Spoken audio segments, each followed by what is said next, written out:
যে ওই যে হাসনাত এবং নাহিদরা যে কথাটা বলতেছে, এইটা তো মনে হইতেছে যে উনার সঙ্গে তাদের ব্যক্তিগত একটা যুদ্ধ হইতেছে বা সেনাবাহিনীর বিরুদ্ধে তারা বিদ্রোহ ঘোষণা করতেছে, যেটা আমাদের সার্বভৌমত্ব বিরোধী।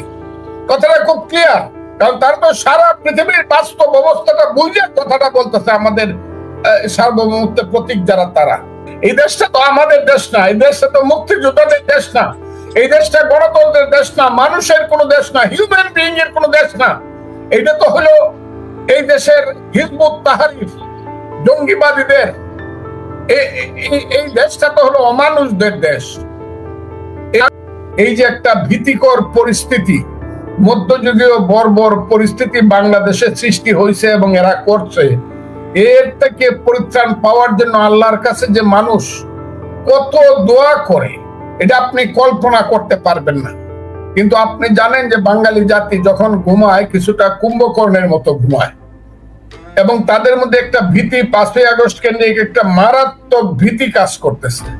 এই ভীতির কারণেই যারা 5ই আগস্ট ঘটাইছিল সেদিন মানুষকে মুক্তি দিব বলে, আজকে তারা মুক্তির নামে যাই করুক না কেন, দল করুক, টাকা লুটপাট করুক, মানুষকে হত্যা করুক, অথবা মানুষকে বিপদে ফেলুক, অথবা শত শত কোটি মানুষের কাছ থেকে চাঁদা আনুক, মানুষ ভয়ে তাদের বিরুদ্ধে কিছু বলে না, চুপচাপ থাকে। এখন মনে হচ্ছে জাতীয় এবং আন্তর্জাতিক রাজনীতির একটা ভিন্ন প্রেক্ষাপট সৃষ্টি হয়েছে। আমার মনে হচ্ছে, আমি বুঝতে পারছি না, আমি একজন রাজনৈতিক কর্মী, কাজে আমার দ্বারা ওইসব কূটকৌশল সবটা বোঝা সম্ভব না। আমি মনে করি, আমি আজকে 6 মাস যাবত বলে আসছি, ইউনূস সাহেব লোভের কাছে মানে নিজেকে সারেন্ডার করছে। উনি লোভী হয়ে গেছেন। উনি গত 24শে অক্টোবর উনার কোম্পানি, উনার গ্রামীণের সমস্ত টাকা পয়সা 31শে ডিসেম্বর 2029 সন পর্যন্ত মাফ করিয়ে নিয়েছেন।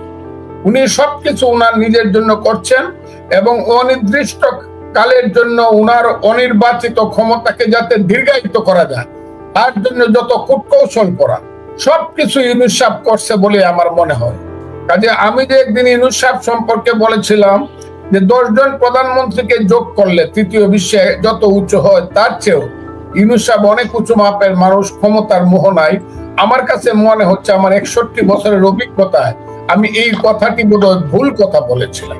এইখানে মাস্টার মাইন্ড বলে একজন ছেলেকে জনাব ইউনূস সাহেব ক্লিন্টন ফাউন্ডেশনের একটা মিটিং এ আমেরিকাতে, নিউ ইয়র্কে পরিচয় করিয়ে দিয়েছিল। ওই ছেলেটি কিন্তু 3 বার বলছে যে এই দেশে গৃহযুদ্ধ।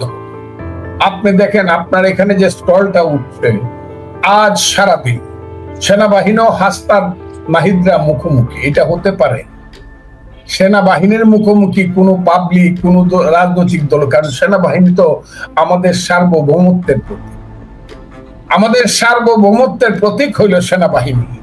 কাজে সেনাবাহিনীর মুখোমুখি দাঁড়ায় এবং এই ছেলেরা যে ধরনের কথাগুলো বললো, আমার কাছে মনে হয় আল্লাহ গো, আমরা তো তাদের বয়সের ছিলাম। এমনকি আমরা কিন্তু যুদ্ধ করে আসা হাজার হাজার মুক্তিযোদ্ধা যারা একসময় ছাত্র রাজনীতি করতাম। আমি যখন ছাত্র রাজনীতি করতাম তখন একটা ডিস্ট্রিক্টের প্রেসিডেন্ট সেক্রেটারি আমার পাস হয়ে গেছে। আমার বয়স তখন 23 বছর 9 মাস। আমি তো ট্রাক দিয়ে অস্ত্র জমা দিছি, ডিসি অফিসে ট্রাক দিয়ে শত শত অস্ত্র জমা দিছি, দিয়েই আমি ঢাকা বিশ্ববিদ্যালয়ে আসছি আবার লেখাপড়া করার জন্য। কলেজ, এই ইউনিভার্সিটির ক্লাসে গেছি। অধ্যাপিকা নাজমা চৌধুরীর মতো মহিয়সী মহিলা ছিলেন আমাদের শিক্ষিকা, আমাদের প্রফেসর।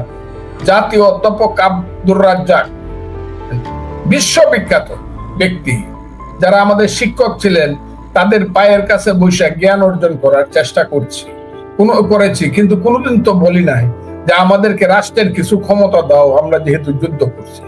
কিন্তু এই ছেলেদেরকে কি পাইল আমি বুঝলাম না। 1 মাস আন্দোলন করে তারা মন্ত্রিত্ব নিল, তারা রাজনৈতিক দল করলো, আবার ছাত্র রাজনীতির নামে তারা সমস্ত জায়গাতে গিয়ে লাল কার্পেট সম্বর্ধনা নেয়। তারা জায়গায় জায়গায় সমন্বয়কের নামে লাখ লাখ টাকা সেখানে চাঁদাবাজি করে, ডিসিএসপি ইউনো ওসিকে ধমক দেয়। এই যে দেশটা চলছে এবং তার বিরোধিতা কেউ করলে পরে তার বাড়ি ঘরে আক্রমণ করে মব সৃষ্টি করে, এবং মবের একটা পর্যায়ে এমন একটা জায়গাতে গেল, 5ই ফেব্রুয়ারিতে এমন ঘটনা বাংলাদেশে ঘটলো যেটা পৃথিবীর ইতিহাসে ঘটা উচিত ছিল না। পৃথিবীর 800 কোটি মানুষ দেখলো আমরা কত বড় অকৃতজ্ঞ জাতি। 5ই ফেব্রুয়ারি আমরা কত বড় অকৃতজ্ঞ জাতি, এটা আমি কিন্তু এটা জমা রাখলাম। As Fazlur Rahman, as a freedom fighter, as a human being, as a lawyer of supreme court, আমি বাংলাদেশের সিনিয়র লয়ার হিসাবে ওই 5ই ফেব্রুয়ারির ঘটনাটা আমি বলতে চাই না। বলবো যেদিন, সেদিন কিন্তু সব শেষ হয়ে যাবে, সেদিন বলা হবে। 5ই ফেব্রুয়ারির 32 নম্বরের ঘটনাটা আমি আর আজকে বলতে চাই না। তারপরে যা হলো, এই দেশের সমস্ত মুক্তিযোদ্ধার স্কাল্পচার ভেঙে দেওয়া হলো। এই দেশে শেষ পর্যন্ত 7 জন বীর শ্রেষ্ঠ, তাদের আজকে বঙ্গবন্ধু সহ 400 রাজনীতিবিদের, মুক্তিযোদ্ধাদের খেতাবিটা কেড়ে নেওয়া হয়েছে। আমি তো জানি, আমি বললাম তো এই কথাটা আমি রেখে দিলাম এই কারণে, this time is coming, then the time will come when I will answer in time. আমি ফজলুর রহমান যদি বেঁচে থাকি, যে জিনিসটা আমি এটা আজকে বলবো না, কারণ দেশের যে অবস্থা, এই অবস্থায় দাঁড়িয়ে আজকে কি হবে আমি জানি না। আপনি তো বসে আছেন অনেক দূরে, আপনাকে এই কারণে সালাম জানাচ্ছি, সেলিউট জানাচ্ছি। আপনি আমার বোনের মতো, যদিও আপনি অনুজ প্রতিম বোন আমার। আমি আপনাদেরকে বলি, আপনারা এত দূর থেকে নিজেরা চিন্তা করেন। আমার কিন্তু এই গত 2 মাস যাবত রাতে কোনো ঘুম হয় না, আপনি বিশ্বাস করবেন না। আমি গত 7 মাস ধরে ঘুমাতে পারি না। আপনারা বলতে পারেন আমরা দূরে আছি, হয়তো আমি এই দেশে ফেব্রুয়ারি মাসের পর থেকে আমার কোনো ঘুম হয় না। এই দেশটা কেন আমরা সৃষ্টি করতে না? এই দেশটা তো আমাদের দেশ না, এই দেশটা তো মুক্তিযোদ্ধাদের দেশ না, এই দেশটা গণতন্ত্রের দেশ না, মানুষের কোনো দেশ না, হিউম্যান বিইং এর কোনো দেশ না। এটা তো হলো এই দেশের হিজবুত তাহরির, জঙ্গিবাদীদের। এই দেশটা তো হলো অমানুষদের দেশ।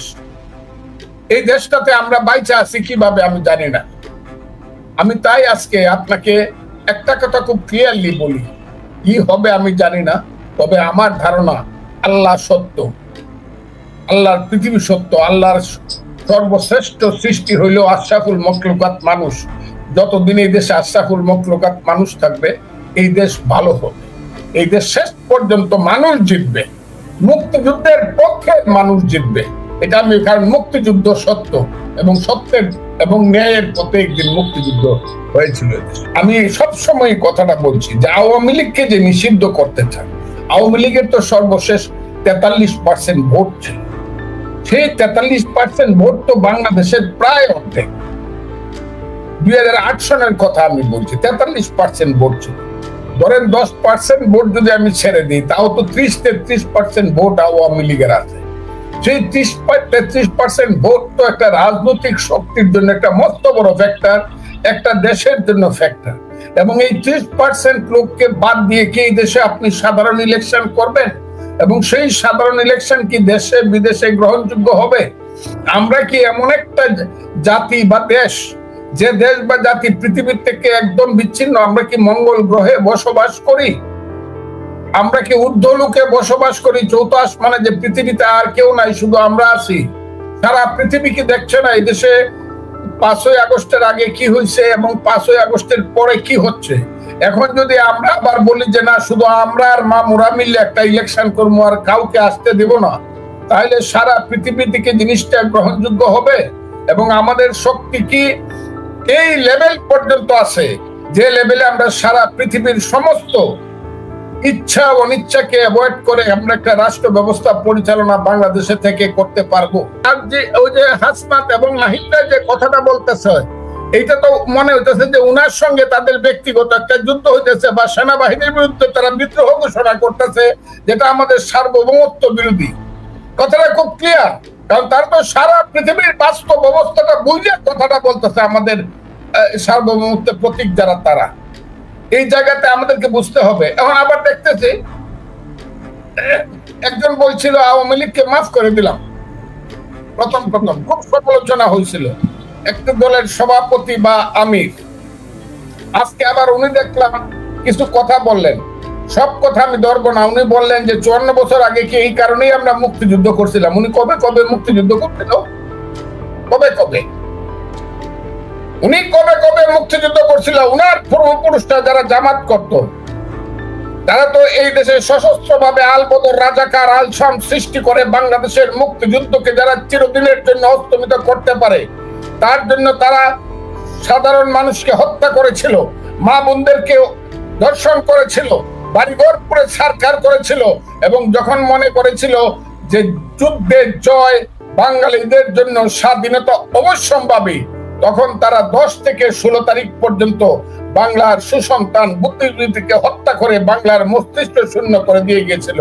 এখন উনি যদি বলেন যে 54 বছর আগে কি আমরা এই কারণে যুদ্ধ করছিলাম, তাহলে তো আমার বলতে হয় একই কথা শুনি আজ মন্থরার মুখে।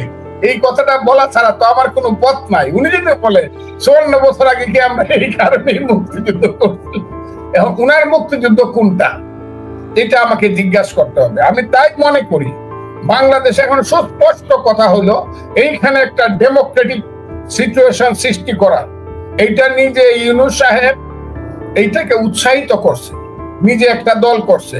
ছেলেরা যখন বলছে আমাদেরকে কারা চিনে কারা জানে, আমরা কেন রাজনৈতিক দল করব, ইউনূস সাহেব বলছে তোমাদেরকে সবাই চিনে, এবং বিদেশে গিয়ে বলছে আমি ছাত্রদেরকে দিয়ে একটা দল করাবো। এবং এখানে আসার পরে উনি তাদেরকে উৎসাহিত করছে দল করার জন্য। এবং উনার যে পিএস তাকে বলে প্রেস সেক্রেটারি যেদিন নাহিদ ইসলাম পদত্যাগ করে দেখা করতে গেছে, ইউনূস সাহেবের সাথে পদত্যাগ করতে গেছে, সেই দিন তার প্রেস সেক্রেটারি বলছে আপনি হবেন বাংলাদেশের প্রধানমন্ত্রী, হাত নাড়া দিয়া। এই যে বাংলাদেশের অবস্থা, এই যে ছেলে খেলা চলছে একটা দেশকে নিয়ে, 26 বছরের একটা ছেলেকে বলা হয় সে হবে বাংলার প্রধানমন্ত্রী। যারা যদি ইউনূস সাহেব পুলিশ না দেয়, নিজের বাড়িতেও যেতে পারবে না মাকে দেখার জন্য পুলিশ ছাড়া। আমি চ্যালেঞ্জ করলাম, নিজের বাড়িতেও যেতে পারবে না। আর আওয়ামী লীগের পুনর্বাসন জনগণ মেনে নেবে না। জামাত আমির কথাটা যে বলছে, উনি উনার কথাটা বলতে পারে, কিন্তু আওয়ামী লীগ উনি যত ভোট পাবে একদম ফ্রি ছেড়ে দিলে বাংলাদেশে সর্বোচ্চ, বুঝছেন? আওয়ামী লীগ মরে গেলে কিন্তু তার 25% ভোট আছে এখন। কাজে জনগণ কোনটা, এটা তো জামাতের আমিরের একটু বোঝা দরকার, জনগণ মেনে নেবে না। আপনি বলতে পারেন আন্দোলনের যারা শক্তি ছিলেন, সেই আন্দোলনের শক্তি কি আপনারা নিজেদেরকে নিজেরা রক্ষা করতে পেরেছেন? গত 7 মাসে আপনারা যা করেছেন, 1 নম্বর কথা হলো আপনারা তো বাংলাদেশের অস্তিত্বে হাত দিয়েছেন। অস্তিত্ব, যে সন্তানকে আপনারা স্বীকার করেন না তাকে জারজ বানায় ফেলতেছেন। আপনারা বাংলাদেশকে জারজ বানায় ফেলতেছেন। আপনারা বলতে 47 আর 24 নাকি মুক্তিযুদ্ধ, 71 নাকি ভাইয়ে ভাইয়ে গন্ডগোল। ওই দিনও নাহিদ ইসলামরা যে পার্টিটা করছে, সেই পার্টির ম্যানিফেস্টোতে লেখছে যেটা নাকি 71 নাকি জনযুদ্ধ আছে। আর এই জনযুদ্ধ তো বলা হয় ব্যাপকভাবে, তো রিয়েল হইলে মুক্তিযুদ্ধ ছিল। সেই মুক্তিযুদ্ধ যারা স্বীকার করে না, তার দেশকে যারা কিসের কি করবেন আপনারা? তারা যে কতগুলা সুন্দর সুন্দর কথা শুনছে, এই ছেলেদেরকে দিয়ে আমার সুতলি পেলে হানি দরকার। আমরা 4-5 পড়তাম সময় প্রাইমারি স্কুলে, মাস্টাররা আমাদেরকে দিয়া লেখাইতো গরুর রচনা লেখো। এই ছেলেদেরকে দিয়ে গরুর রচনা লেখানো দরকার। জনযুদ্ধ কি, বামপন্থীরা কেন বলতো, ইনকলাব জিন্দাবাদ কি, কেন ইনকলাব জিন্দাবাদ 1921 সনে কমরেড মুজাফর আহমদরা কমিউনিস্ট পার্টি করে সময় দিছিল। এই ছেলেদেরকে তো শিক্ষা দেওয়া উচিত এইগুলা। হোয়াট ইজ সেকেন্ড রিপাবলিক, কেন ফ্রান্সের সেকেন্ড রিপাবলিক কেন হয়েছিল 14 লুইকে পরাজিত করিয়া? কেন কেন ছেলেরা বলে গণপরিষদ, গণপরিষদ কাহাকে বলে, ইহা কত প্রকার ও কি কি, এইগুলো তো এই ছেলেগুলা তো সুন্দর সুন্দর শব্দ শুনছে, কিন্তু এইটার যে ভাষার বাইরে যে এইটার যে বিশালতা, সেই বিশালতা তো ছেলেরা বুঝে না। বুঝে না বলেই তো আজকে আমাকে বলতে হয় এইসব কথা বলে গণতান্ত্রিক প্রক্রিয়াকে দীর্ঘায়িত করে, অনির্বাচিত ক্ষমতাকে কুক্ষিগত করে অনির্দিষ্টকাল ক্ষমতায় থাকার জন্যই ইউনূস সাহেব নিজে এই পেশটা লাগাইছে বাংলাদেশে। এখন যা শুনতে এই পেশ তো হওয়ার কথা না।